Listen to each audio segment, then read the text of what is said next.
Well, everyone. The Pixel 5a actually ended up coming out and I ended up getting one. I have not seen anyone else do a review or unboxing of this thing yet as of me making this video. Google did send this out to me, so I got it for free. If it's great, I'm going to say it's great. If it's horrible, I'm going to say it's horrible, just like I've done it before.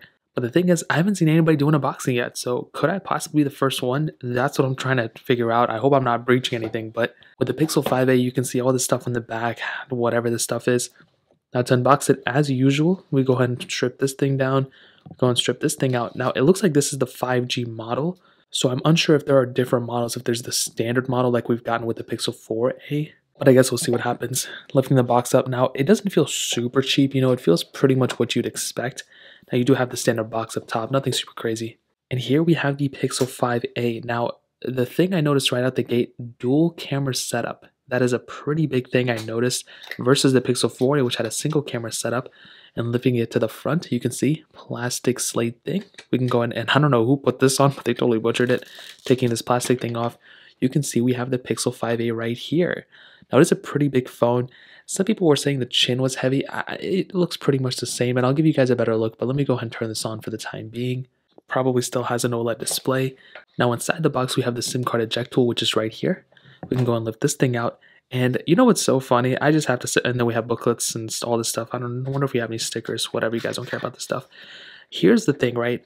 Here we have a phone that is technically a budget-tier device, right? It's not the most expensive phone in the world. How is it that this phone right here, how is it that this phone has the charging brick, right? A fast charging brick at that, and it has this little dongle, USB Type-C to USB Type-A, and also a charging cable. An iPhone 12 Pro doesn't even have this type of capability, right? An iPhone 12 doesn't even have half the accessories in here.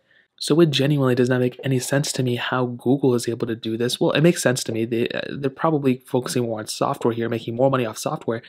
But it doesn't make any sense to me why manufacturers like Apple and Samsung aren't able to put the accessories here that a budget phone like a Pixel 5a is able to bring. Now looking at the Pixel 5a, let me go ahead and move this stuff around. The phone itself feels pretty similar to the 4a. It feels up, it doesn't feel actually as cheap. It feels a little bit more expensive, maybe a little bit heavier.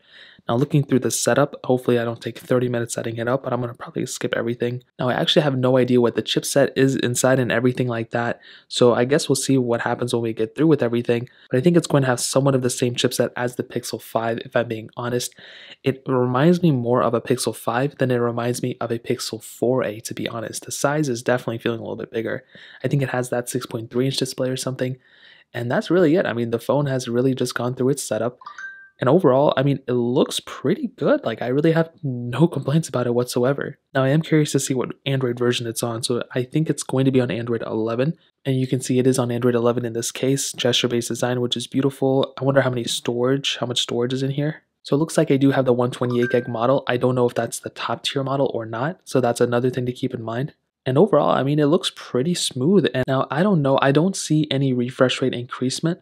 So as you can see, I don't see any like high refresh rate or anything. So I don't think it has a 90 Hz refresh rate, which isn't that big of a deal. It is a budget tier phone. But to be honest, I don't know what the price tag of this phone is. Maybe it's going to be $400 or $500. If it's less than $500, that's actually not that bad of a deal. Again, this is a Pixel phone. This is a very good phone. I am getting strong Pixel 3a XL vibes from this specific phone. There's less bezel and everything, but the Pixel 3a XL, that's kind of exactly what this phone is in my opinion. So that's pretty much it. That's a quick unboxing and I guess first look. If I am the first one, if I'm the first one, that's crazy because I haven't seen anybody else actually have this phone yet. Let me know in the comment section below what you guys think. Hit the like button, that would mean so much, but definitely hit that subscribe button. More importantly than everything else, I love every single one of you guys. Hopefully I'll catch you guys in the next video. Peace out till then.